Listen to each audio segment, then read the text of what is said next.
Meus amados, queridos, eu quero saudá-los na paz do Senhor e também dizer da minha alegria de estar aqui para contribuir com a conferência. Espero que Deus estenda as suas mãos, seja misericordioso com cada um de nós, inclusive com quem vai ministrar, né? Glória a Jesus. Diante dessa palavra, eu me sinto angustiado até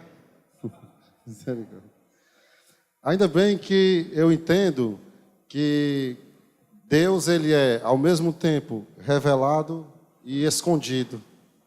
Tudo que nós sabemos sobre ele, ele revelou.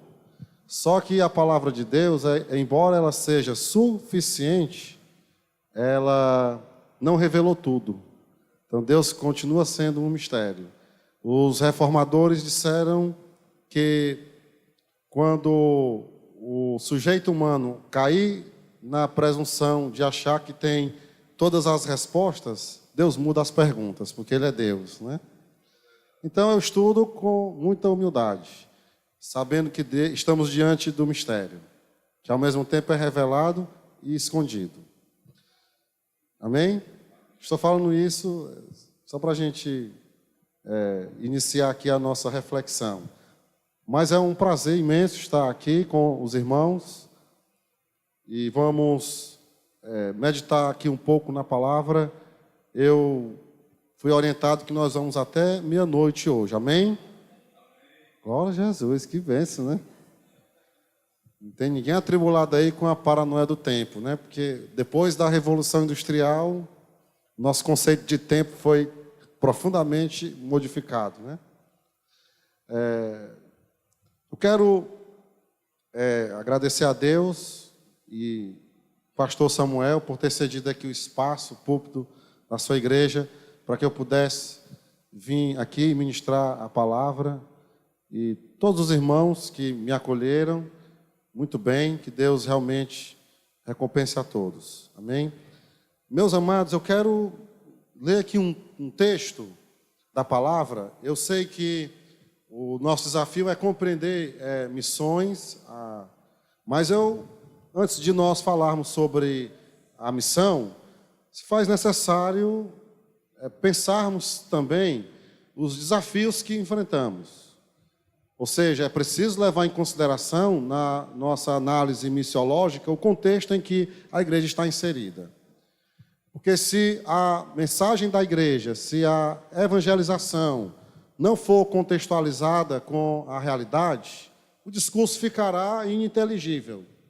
O discurso da igreja não confrontará, porque será um discurso deslocado da sua época. Então a igreja precisa se contextualizar sem se harmonizar com valores típicos da nossa cultura que são incompatíveis com os princípios do Evangelho. Obviamente que nem todos os traços da nossa cultura são imorais.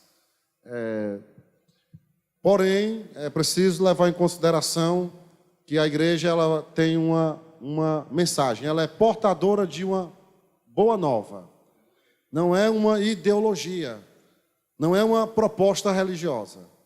A igreja ela é portadora do Evangelho. Amém? Então, antes de nós pensarmos aqui um pouco sobre a tarefa da evangelização, eu quero pensar com vocês esses desafios que se impõem todos os dias contra a igreja. Amém? Então, para isso, eu tomarei como base um texto da palavra que se encontra em Romanos, capítulo de número 12. Romanos, capítulo de número 12. Amém? Romanos, capítulo de número 12.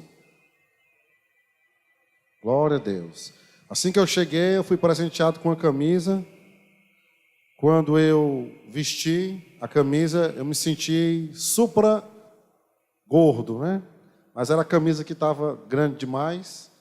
Depois eu criei uma estratégia ali, porque a gente tem que ter os dispositivos de resistência, né? Eu criei uma estratégia.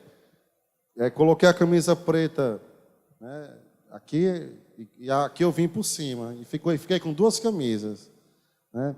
Logo eu fui denunciado ali de ser legalista, né? Não, misericórdia. Depois conseguiram aí uma camisa, né, que se adequou, mais ou menos, né? Mais ou menos. Eu sei que nós temos que ter cuidado com o nosso corpo. Eu, inclusive, há mais de 10 anos estou tentando romper com o sedentarismo. Porque nós começamos e não temos disciplina para terminar, né? E o que me conforta é saber que o nosso corpo, naquele grande dia, será transformado, né?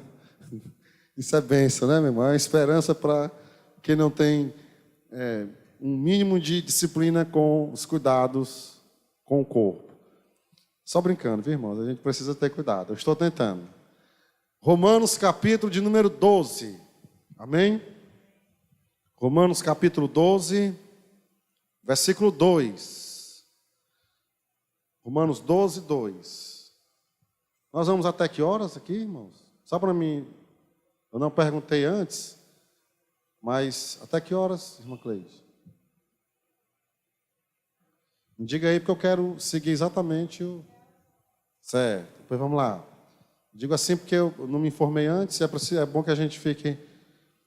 Vamos lá, pessoal, Romanos capítulo 12, versículo 2. Amém? Diz assim: E não vos conformeis com este mundo, mas transformai-vos pela renovação do vosso entendimento, para que experimenteis qual seja a boa, agradável e perfeita vontade de Deus. Amém? Que palavra extraordinária. Porque quando analisamos esse texto, Paulo está desafiando a igreja a se manter distinta nos seus valores. Paulo está dizendo que a igreja ela tem uma missão, ela tem uma identidade. E a igreja ela sempre foi e sempre será, até a volta bendita de Jesus para arrebatá-la, confrontada. Ela sempre será confrontada. E Paulo está dizendo o seguinte, que precisamos ter muito cuidado para não nos conformar com este mundo. Então são duas palavras que são chaves de interpretação desse texto. A primeira é conformeis. Essa expressão conformeis, no grego, significa forma. Então Paulo está dizendo que vocês não entrem na forma, que vocês não se reduzam aos esquemas, que os valores de vocês não sejam condicionados a este mundo. E essa é a segunda palavra que é fundamental para elucidarmos a intenção do texto. Mundo.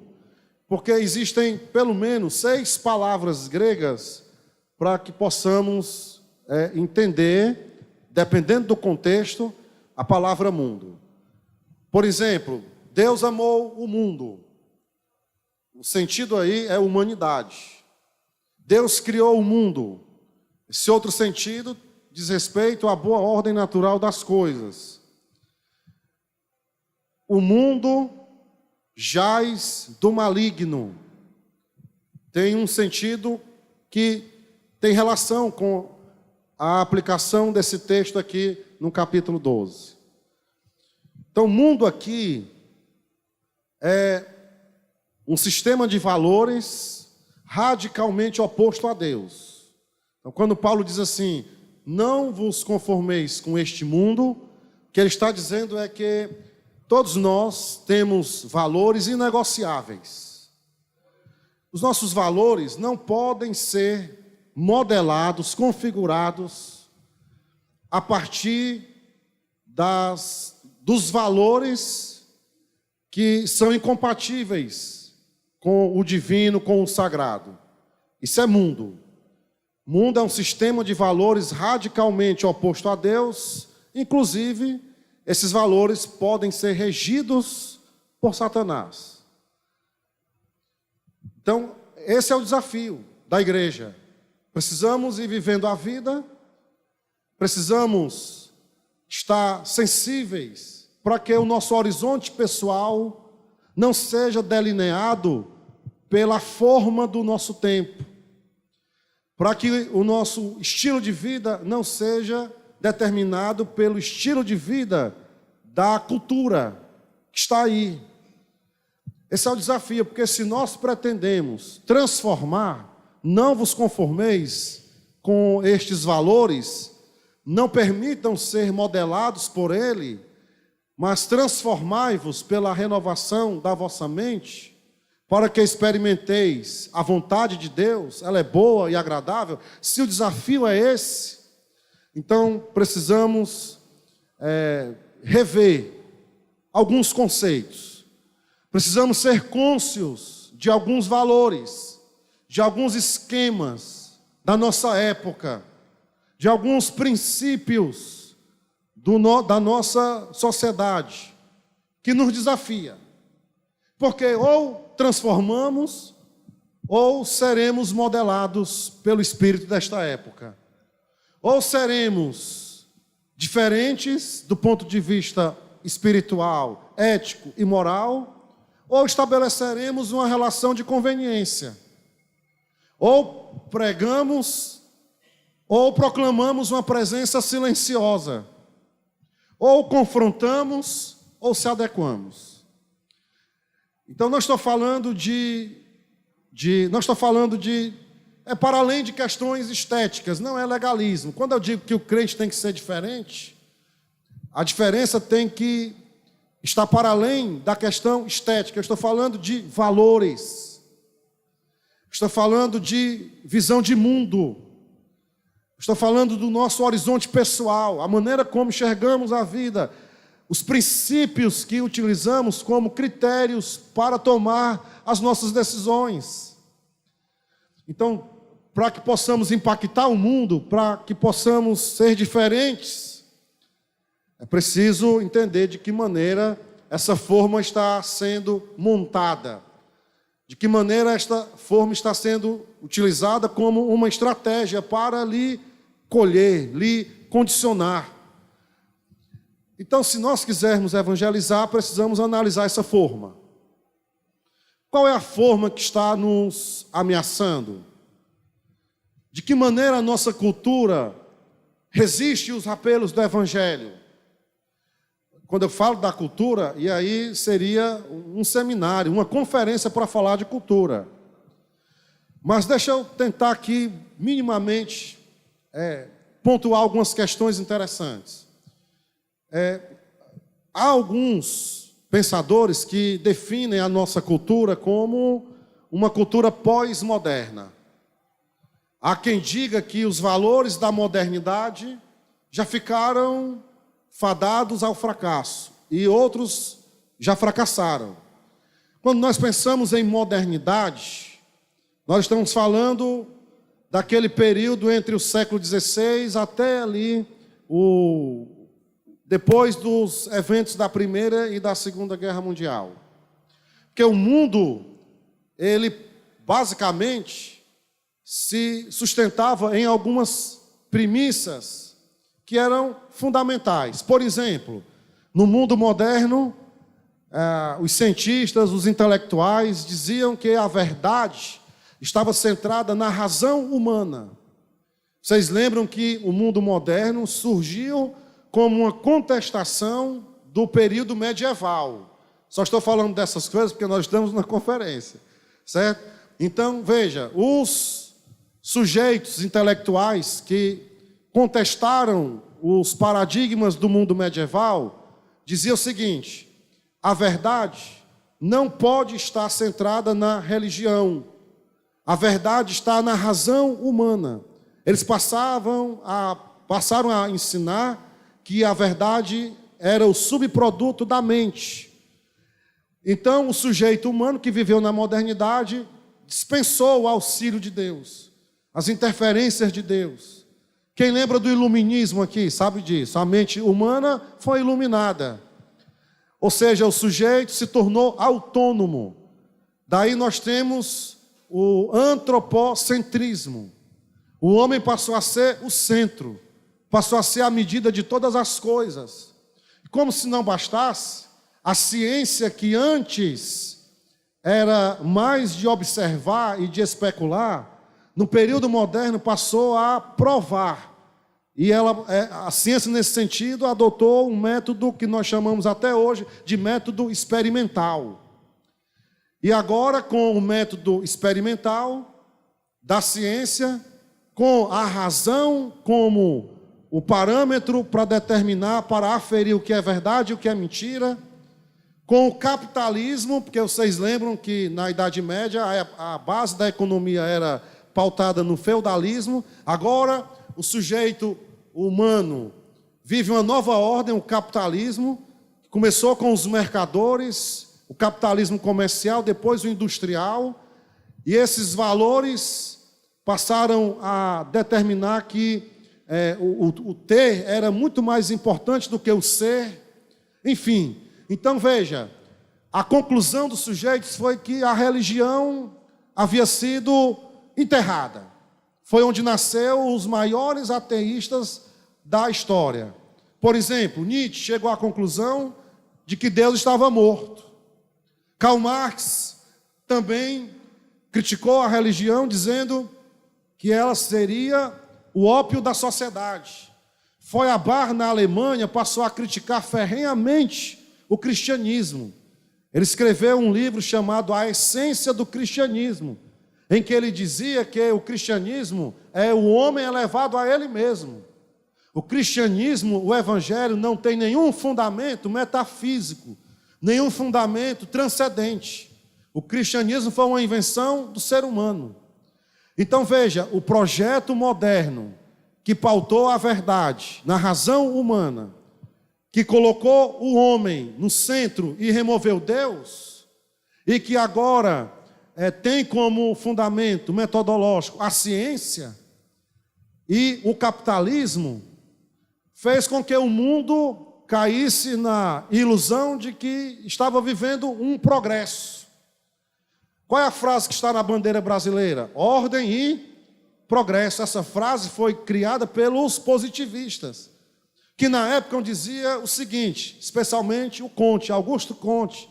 O Comte dizia o seguinte: o mundo, ele passou por alguns estágios. O primeiro estágio, só para ilustrar, para não dificultar, o primeiro estágio era quando as pessoas eram infantis.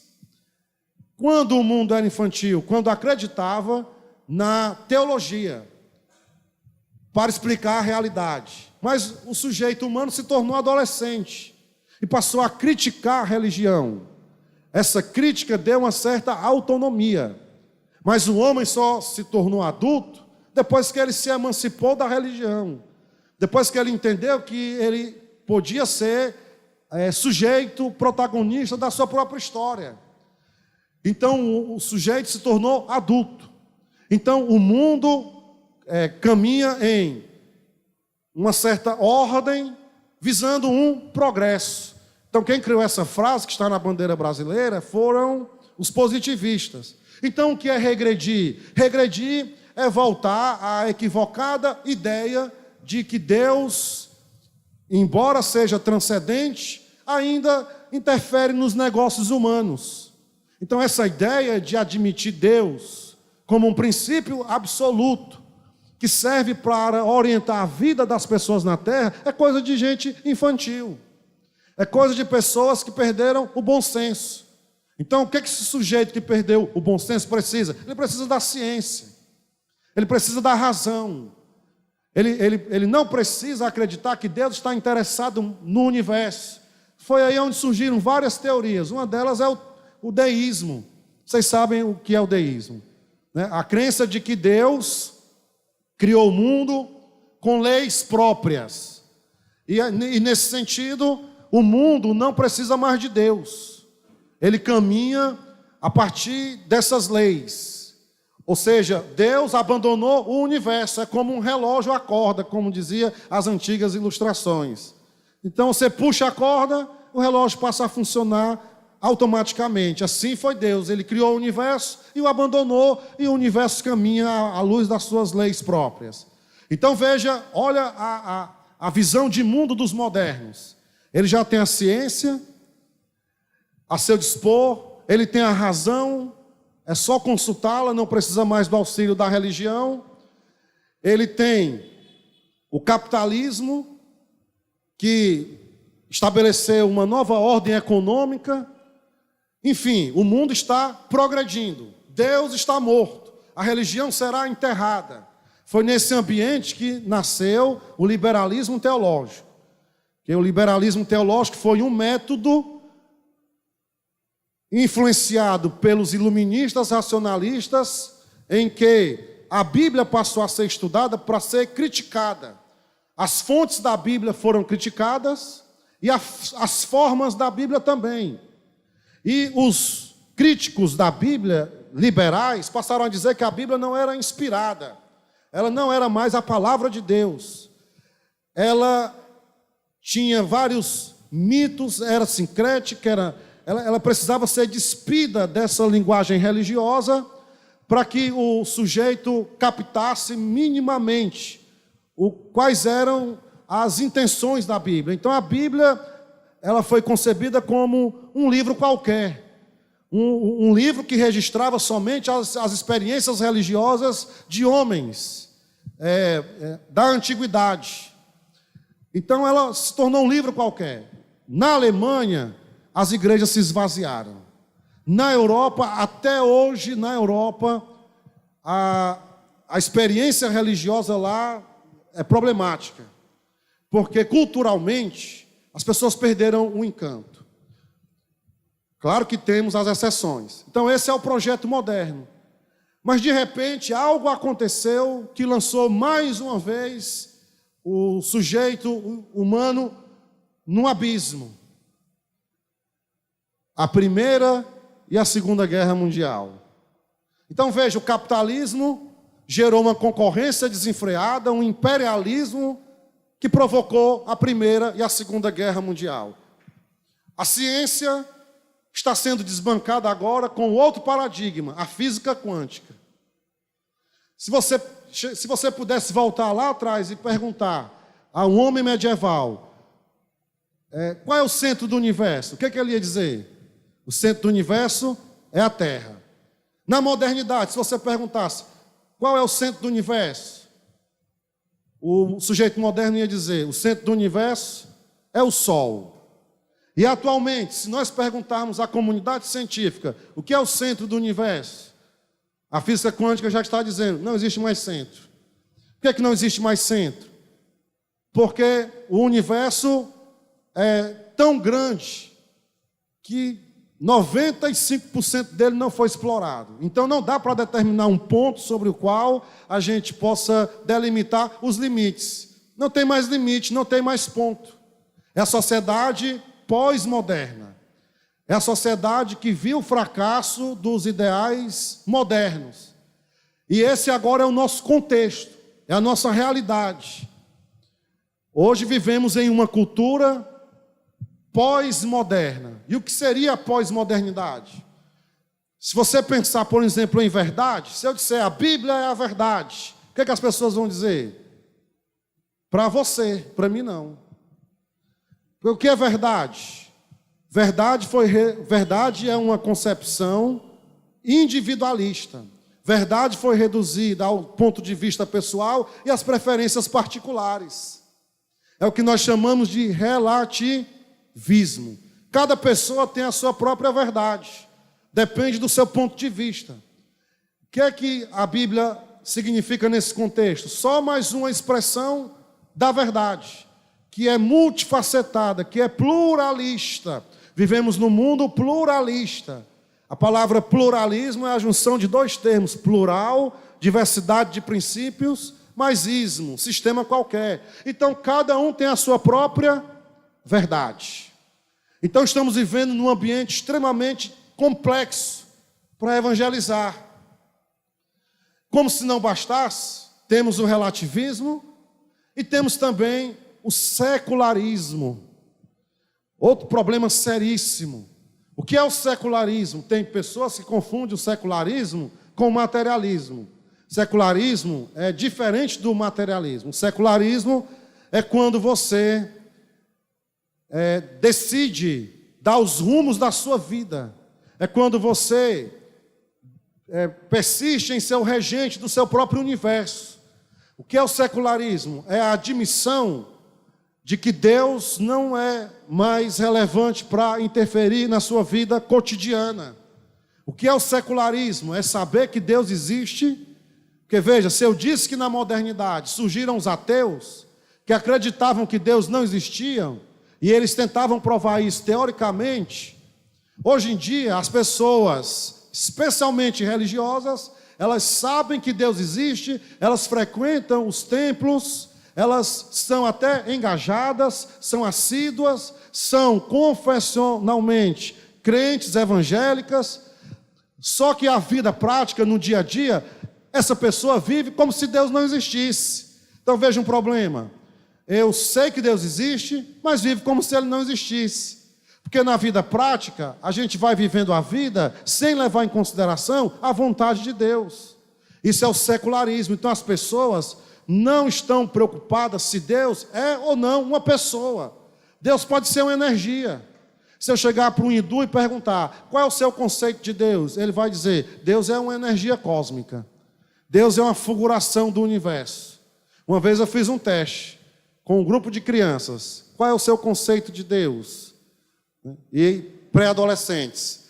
E nas respostas eu vi uma que dizia: Deus é o Papai Noel. Então é isso. Deus é o Papai Noel. Então, gente, é isso. Deus é uma pessoa, Ele tem atributos, Ele tem vontade, a relação com Ele tem que ser pessoal, mas diante das imposições do secularismo, estamos admitindo cada vez mais uma relação impessoal. Sabemos que Deus existe, mas temos dificuldade de manter uma relação pessoal com Ele. Então é o secularismo. E o secularismo não está presente somente no interior das experiências religiosas, também está fora. Então veja, como evangelizar ao mundo que não admite mais que existe verdade? Cada um tem a sua. A Bíblia é só mais uma proposta religiosa no mercado religioso. Por outro lado, as pessoas não têm interesse em desenvolver uma relação pessoal com Deus, porque Deus é uma energia, a relação com Deus está se tornando impessoal, exaurida de sentido. As pessoas, a nossa cultura também é profundamente hedonista. As pessoas querem fazer do prazer o fim último da existência. É por isso que muitas pessoas que estão buscando a igreja, porque esse é um desafio para que possamos entender o espírito do nosso tempo. Se lá na modernidade as pessoas deixaram de ir à igreja, muitos templos, especialmente na Europa, ficaram esvaziados. No mundo pós-moderno estamos vivendo a lógica oposta. A religião cresce. As pessoas estão buscando as igrejas. Só que a intenção de muitas pessoas é desenvolver uma experiência privada, e o cristianismo é essencialmente comunitário. Não pode ser uma experiência privada, é sim uma experiência pessoal, mas não pode ser privada, ela é comunitária. Segundo, uma experiência utilitária. As pessoas querem fazer de Deus um meio para atingir os seus interesses. Elas querem ficar ricas. Elas querem ascender socialmente. E, por fim, uma experiência terapêutica. Elas querem distensionar. Imagine, o homem do século 21 vive uma loucura. A vida diária lhe condiciona a cultura da pressa. Então, o sujeito não tem mais tempo para nada. Se enche de paranoia, na luta desenfreada do cotidiano. Mas, domingo à noite, ele quer distensionar. Ele quer se sentir bem. Ele quer se arrupiar no culto. Quer dizer, é uma experiência sensorial. O sujeito quer mais sentir do que compreender. Entende? Então é uma experiência terapêutica. Então, meus queridos, esse é um ambiente tenso que nós vivemos. difícil. E eu poderia falar aqui sobre outras coisas. Pragmatismo, o empirismo, o subjetivismo. Então, gente, isso nos desafia. Então, qual é a proposta evangélica mais conveniente? É a proposta da autoajuda, onde Deus é um garçom, um office boy, um acessório que tem que ser utilizado.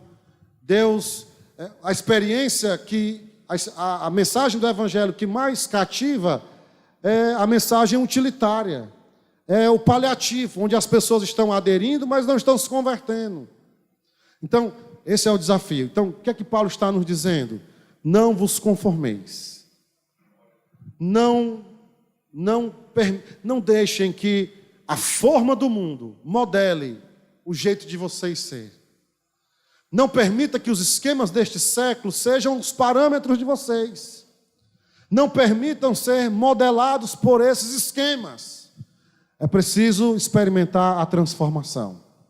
E essa transformação tem que ser da mente. Metanoia, mudança de mente, mudança de valores. Precisamos nos arrepender. Precisamos dar meia volta. Precisamos reconhecer Deus como Senhor. Precisamos interiorizar os valores de Deus. Precisamos, mais do que aprender a se comportar, também aprender a se conduzir na vida. Porque isso é transformação, não é uma reforma moral. Eu não aceito o Evangelho para se tornar gente fina, gente boa, não é só isso. Eu aceito o Evangelho para ser transformado. A transformação é uma proposta fundamental, é um princípio inegociável. Então a gente não pode propor uma adesão. As pessoas precisam se converter, elas precisam nascer de novo. Lembram de Nicodemos? Senhor, eu sei que tu és um homem de Deus, senão não faria os milagres. Jesus disse, olha, você precisa nascer de novo. Então, se nós quisermos impactar o mundo, primeiro precisamos ressignificar o nosso relacionamento com Deus. Deus é uma pessoa, Ele não é uma energia, Ele não é o Papai Noel, Ele não é uma figuração do universo. O nome de Deus não é para ser descrito somente, o nome de Deus é para ser invocado. Deus tem uma vontade, e a nossa vontade não pode concorrer com a vontade dEle. Nós estamos urgentemente precisando desenvolver uma relação pessoal com Deus. E eu confesso a vocês que eu estou pregando tudo isso, mas isso também é desafiador para mim. É desafiador para todos nós. Hoje temos mais dificuldades de mergulhar em Deus, de desfrutar do seu caráter, de mergulhar nos seus atributos. Até a nossa oração precisa mudar. Porque, veja, a oração não pode ser uma decretação daquilo que Deus tem que fazer. A oração é um meio para conversarmos com Deus, dialogarmos com Deus. Oração é conversar com Deus. A submissão também está se invertendo. Ao invés de nós se submetermos à soberania de Deus, Ele é que tem que se submeter aos nossos caprichos. Então, quando Jesus ensinou os discípulos a orar, Ele disse, olha, vocês têm um Pai. O Pai é nosso. Pai nosso que estás no céu. Ele está no céu, mas Ele interfere na terra. Pai nosso que estás no céu. Santificado seja o teu nome. Deus tem um nome. Santificado seja o teu nome. Venha o teu reino. Deus precisa nos governar. Pai nosso que estás no céu, santificado seja o teu nome, venha o teu reino, e prevaleça a tua vontade, não é a nossa, é a dele, assim na terra como no céu. Então deixa eu dizer uma coisa, se quisermos evangelizar, se quisermos impactar o mundo, temos que ser transformados, para transformar. Não podemos abrir mão de Deus, do seu caráter, dos seus atributos. Não podemos estabelecer a negociação de princípios fundamentais, de pontos centrais da fé. A palavra não é uma das verdades, ela é a verdade. E só para a gente trazer aqui mais alguns pontos, Quando eu entrei na faculdade, eu comecei a influenciar o meu grupo de jovens. Esse grupo só queria saber de orar. Eles oravam quase que 24 horas e evangelizavam quase que todos os dias, o dia todo. Na madrugada, todo fim de semana, evangelizávamos nos carnavais, enfim, nos bailes funks. Mas o pessoal não queria entender o mundo, o contexto, os desafios. E eu comecei a ensinar. Quando nós íamos evangelizar o centro da Dragão do Mar de madrugada, ali o ponte dos intelectuais, entre aspas, geralmente os irmãos voltavam frustrados. Porque a galera contestava e o pessoal não tinha argumento. Eu lembro como se fosse hoje que nós estávamos lá evangelizando e um biólogo se levantou e disse: meu irmão, pois me diga de onde foi que eu vim. E o irmão que estava conosco disse: se o senhor que está aqui faz tempo não sabe, quanto mais eu que cheguei agora, né? Olha a palavra dos irmãos, né?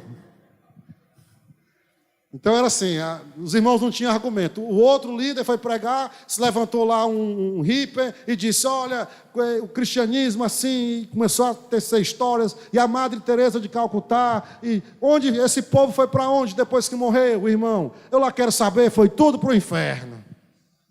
Assim. Aí depois que os irmãos começaram a sentir que precisavam estudar, aí eu fui ensinando algumas coisas a eles. Uma das coisas que eu ensinei foi: vocês sabem o que significa o método da não contradição? Aí os irmãos: não, Vitor, realmente eu... Pronto, vamos fazer o seguinte. Aí se reunimos lá em casa e eu ensinei o método da não contradição, para desconstruir o argumento relativista. Eu expliquei. Depois eu perguntei: os irmãos entenderam? Aí a metade, não entendemos nada. Só entendemos uma coisa aí, Vitor. Aí vou explicar para vocês o que foi que eles entenderam. Chegamos lá no centro do Dragão do Mar e o irmão foi evangelizar. E quando alguém argumentava, contra-argumentava, o irmão dizia assim: isso que você está dizendo é verdade? Aí o sujeito que tinha contra-argumentado: é verdade. Aí o irmão: como se você não acredita em verdade? Aí o irmão passou a noite inteira só falando isso. Não adiantava perguntar para ele justificar a resposta, ele não sabia. Ele passou para o outro lado e foi evangelizar. Aí um roqueiro disse: olha, não existe verdade. Aí o irmão: isso que você está dizendo é verdade? Aí o roqueiro: é verdade. Ele: como se você não crê em verdade? Aí mais na frente, ele evangelizando, aí o historiador: olha, meu irmão, a verdade é relativa. Aí o irmão: é verdade? Aí o historiador: é verdade, a verdade é relativa. Como a verdade é relativa? Se você está afirmando uma verdade. Isso é verdade que você está dizendo? Aí o historiador: é verdade. Aí o irmão: que verdade? Aí o historiador: que a verdade é relativa. Então, se isso é verdade, não é relativo, que você está afirmando. Aí, justifiquei a sua resposta, irmão. Vitor, eu não entendi nada, eu só memorizei a técnica, né? Só memorizei a técnica. Mas entende, irmãos? Alguém chega para você e diz assim: olha, a Bíblia não é verdade. Aí você pergunta: o que você está afirmando é verdade? Aí o cara vai: não, é verdade. Como se você não acredita em verdade? Se não existe verdade, esse seu ponto de vista de que a verdade é relativa, também é relativo. Então, meus queridos, o Evangelho não é uma proposta religiosa, é a verdade. É a verdade que transforma. É a verdade que não reforma simplesmente, mas transforma. Então Jesus disse: eu sou o caminho, a verdade e a vida. Então nós precisamos evangelizar sem negociar esse ponto. Porque nós estamos vivendo numa época onde o relativismo é tão consolidado como um parâmetro cultural que se instaurou o princípio da tolerância. Então você precisa tolerar a diferença. Tudo bem, precisamos minimamente respeitar o ser humano e a sua dignidade. Mas há um ponto em que precisaremos confrontar. Precisaremos dizer, precisaremos afirmar. Se nós não fizermos isso, daqui a alguns anos, seremos engolidos pelo secularismo. John Wesley foi um dos maiores pregadores da história. Deus sacudiu a Inglaterra. Quando você vai hoje à Inglaterra, a igreja que ele pregou virou uma danceteria. E a outra igreja que também foi instrumento de Deus, virou um canil. Eu tive um professor que morou na Inglaterra e na França. Ele disse que chegava em qualquer culto, o pastor estava lá para receber 3, 4, 5, no máximo 10 pessoas. Aqueles templos que até a lógica arquitetônica lhe remete à ideia do sagrado. Templos suntuosos, grandiosíssimos, vazios.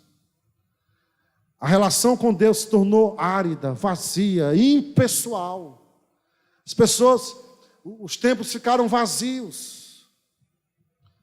E quando há um espaço onde o número de membros é mais denso, geralmente o líder sente muita dificuldade, porque as pessoas querem uma experiência religiosa amoral.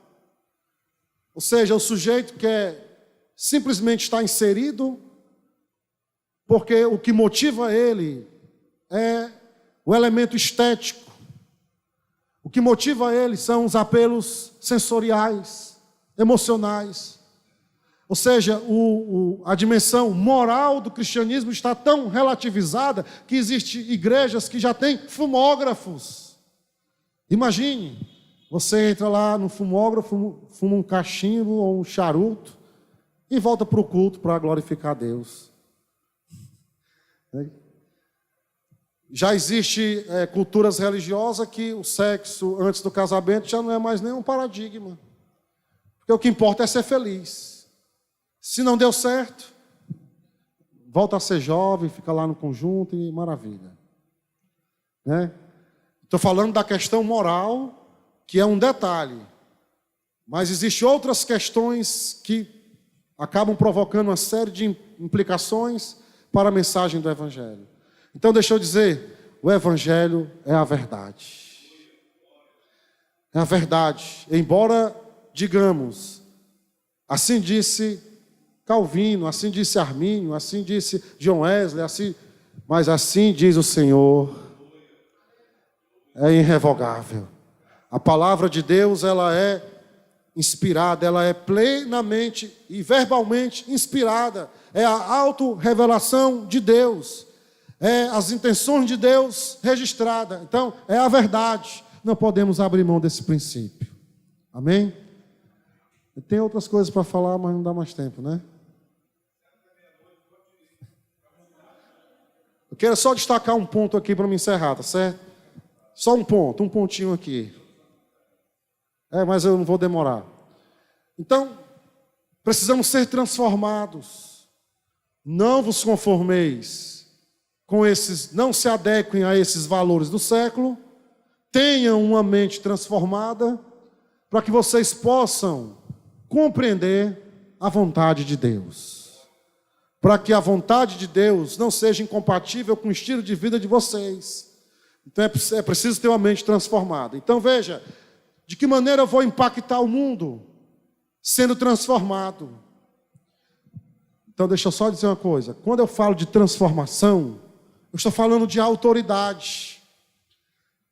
Porque na Bíblia, a autoridade tem vários sentidos. E no sentido missiológico, a palavra autoridade diz respeito a estilo de vida. A autoridade diz respeito ao poder da integridade. Quando Jesus, eu vou dar um exemplo, para vocês entenderem. Jesus está pregando no Sermão do Monte. A maior exposição, talvez, do reino de Deus. E Jesus só expôs a palavra. Não há nenhum registro de milagres físicos. Não há nenhum registro de uma ressurreição de mortos. Jesus só pregou, só falou. Seu discurso oral repercutiu muito mais do que um milagre concreto. Por quê? Porque no final, as multidões estavam tão perplexas que eles começaram a dizer: quem é esse homem? Esse homem aí, ele é diferente dos escribas e dos fariseus. O que esse homem tem de diferente? Alguém disse: ele tem autoridade. A multidão percebeu que Jesus tinha autoridade, mesmo quando ele não realizou nenhum milagre. Jesus se distinguia dos religiosos da sua época, e isso a multidão percebeu. Lembram daqueles 2 guardas que foram enviados para prender Jesus? Missão Impossível 7. Quem prendesse Jesus, com certeza seria premiado. E eles foram, arquitetaram um plano e chegaram lá. Jesus estava ensinando. E casualmente, também não houve nenhum milagre. Jesus só ensinou. E a multidão escutou, inclusive os 2 guardas. Quando Jesus encerrou o sermão, ele despediu a multidão e todos retornaram para as suas casas, inclusive os guardas. Só que os guardas travaram um dilema, porque eles precisariam prestar contas. E eles disseram: quando chegarmos lá, o que é que nós vamos dizer? Dilema. Quando chegaram lá, a liderança perguntou: cadê o homem que mandamos prender? E um guarda disse: nós não conseguimos prendê-lo. Por quê? Porque ninguém fala como ele. Ninguém fala.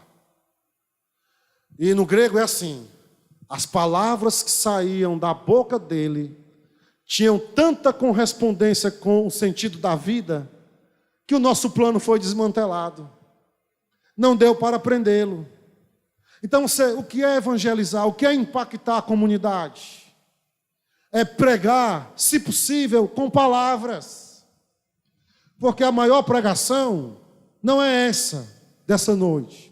A maior pregação é a maneira como eu vivo o dia a dia. É a maneira como os meus valores são reproduzidos no cotidiano. As pessoas precisam se render a Jesus, não simplesmente pelo poder do discurso, embora o discurso seja importante, não estou dizendo que seja, mas se ele não for relacionado intimamente com a praxis, se a ortodoxia não tiver uma profunda ligação com a ortopraxia, esse discurso será exaurido de sentido, principalmente nos dias em que nós estamos vivendo, onde a banalização do sagrado está na ordem do dia. Então nós precisamos viver. Os nossos vizinhos precisam olhar para nós e ver Jesus em nós. Misericórdia, né? Eu preciso entrar lá no departamento de história na universidade e os professores: Jesus acabou de entrar. Misericórdia, né?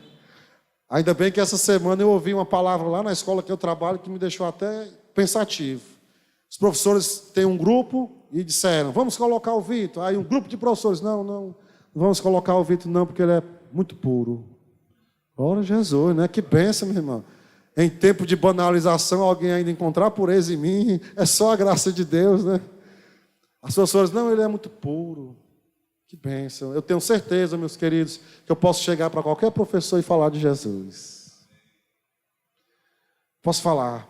Quando Jesus disse assim: ide por todo mundo e pregar o evangelho, no grego a palavra ide não é simplesmente aliás, deixa eu dizer, o ide ficou muito reduzido a uma mera atividade. É como se o ide fosse colocar uma caixa de som na rua e começar a falar da palavra. Claro, isso faz parte, mas não é só isso. A palavra ide no grego é indo. Existe uma terminologia no Evangelho, salvo engano de Mateus, que diz assim: indo por todo o mundo e processando discípulos. Ide e fazei. O que Jesus está dizendo é que nós devemos pregar com a vida. Enquanto você vai indo na vida, enquanto você vai desdobrando relacionamentos, e por onde você passa no cotidiano, você vai reproduzindo o exemplo de Jesus. E as pessoas vão olhando para você e vão ficando encantadas. Quando você decidir falar oralmente, as pessoas já estão rendidas, porque elas viram Jesus em você. Amém? Porque elas viram Jesus.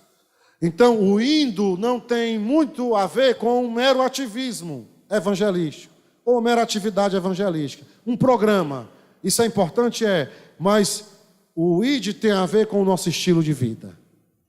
Se a nossa vida glorifica Jesus ou não. Se vivemos ou não para a glória de Deus. Amém? Eu queria falar mais coisas aqui, pastor Samuel, mas eu vou ser, glória a Deus. Eu vou ser aqui formal, né? Vou ser formal. Amém, gente? Espero ter contribuído, que possamos resistir ao secularismo, que é uma questão cruel, gente. Porque as pessoas estão removendo Deus do cotidiano todos os dias, o dia todo. Amém? E isso é sério. Quando Josué disse, eu e a minha casa serviremos ao Senhor, ele estava se referindo à forma que eles iam encontrar. Lembram? Ele reuniu as famílias e disse, olha, de que lado vocês vão ficar? Eu vou ficar do lado de Deus. Eu e minha casa serviremos ao... Foram para o outro lado. E lá, de Juízes, capítulo 2, que uma geração depois daquela, cresceram sem conhecer a Deus, nem o conceito de Deus, o que Ele era, e nem as suas obras, o que Ele fez. Imagine, secularismo absoluto, ateísmo prático, absoluto. Você sabe quem é Deus, meu filho? Não. Não sabe? Não sei. Você nunca ouviu falar que Deus livrou que Deus conduziu nossos pais no deserto? Nunca ouvi falar. Não acredito. Você não sabe quem é Deus? Não sei quem é Deus. Me diga aí um atributo de Deus? Não sei. Então vamos pensar na nossa história, porque o nosso mundo rompeu com a história. Porque a fonte de aprendizado é outra. Veja, nós somos portadores da mensagem. E nós encontramos dificuldade em disseminá-la, por quê? Porque o mundo imprimiu um novo modelo de aprendizagem, os meios de comunicação de massa. Isso tem sido um problema. Por quê? Porque se antigamente que eu digo, até exagero, há 20 anos atrás, por exemplo, quais eram os meus referenciais? O pai, a mãe, os irmãos, os primos, os tios, os avós. Eu aprendia nos meus relacionamentos mais imediatos. O que foi que a internet fez? Ela desterritorializou os sentidos. Um adolescente hoje no interior do seu quarto, às vezes, ele passa a conhecer mais a Inglaterra do que o seu bairro. Então, o espaço onde o processo de aprendizagem se desenvolve não é mais imediato. Só o que eu vejo é adolescente lá na escola dizer assim, professor, a minha mãe não sabe de nada. E eu digo, por que você está dizendo isso? A sua mãe pode não ter habilidade com os instrumentos, com os meios de comunicação de massa, mas ela não sabe de nada? Vocês estão entendendo, gente, o que eu estou querendo dizer? Então estamos sentindo dificuldade de pregar a palavra, por quê? Porque os espaços de aprendizagem são outros. Então a gente precisa entender as implicações disso para desenvolver um processo de resistência. Amém? Depois a gente pode vir aqui um dia, né, Samuel, pastor Samuel, para falar sobre isso. Então eu quero fazer uma oração por vocês, porque senão realmente eu me empolgo aqui, eu tenho dificuldade, viu, gente, com o tempo. Lá na igreja, quando eu estou dando doutrina, eu digo, olha, irmãos, já estou encerrando. Aí quando eu digo isso, irmãos, pode colocar mais meia hora aí.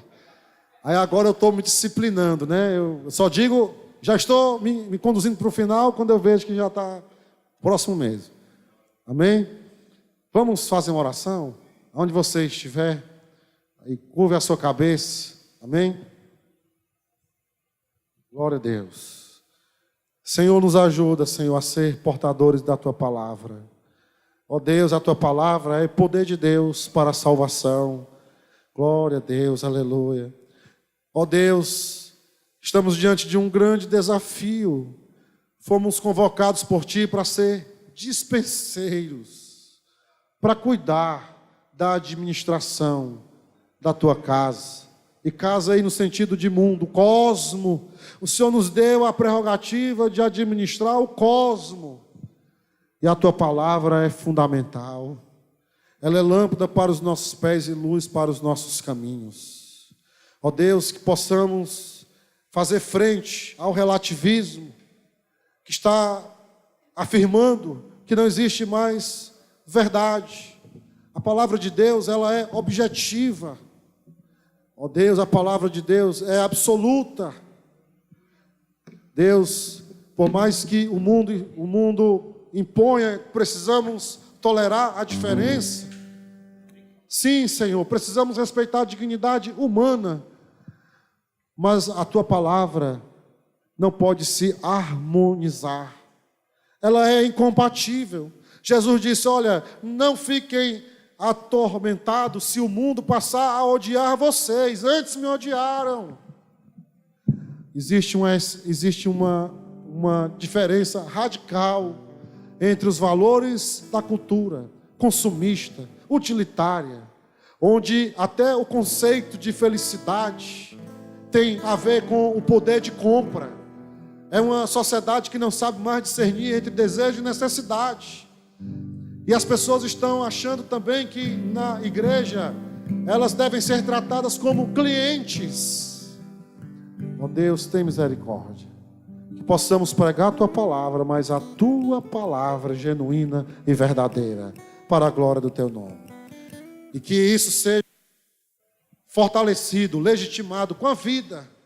Que possamos, ó Deus, viver. Só assim seremos discípulos, porque existem muitos adeptos. Não queremos ser adeptos, queremos ser discípulos. Não queremos que o Senhor esteja nas margens da nossa vida, queremos que o Senhor esteja no centro do nosso ser. Então, não tem sido fácil, tem sido um grande desafio, especialmente para nós líderes, ter que lidar com todas essas demandas. Mas nos ajuda, cada irmão que está aqui, ajuda a cada um, e que possamos, ó Deus, compreender, acima de tudo, a tua vontade, para a nossa edificação e para a tua glória. Assim eu te peço e te agradeço, em nome de Jesus.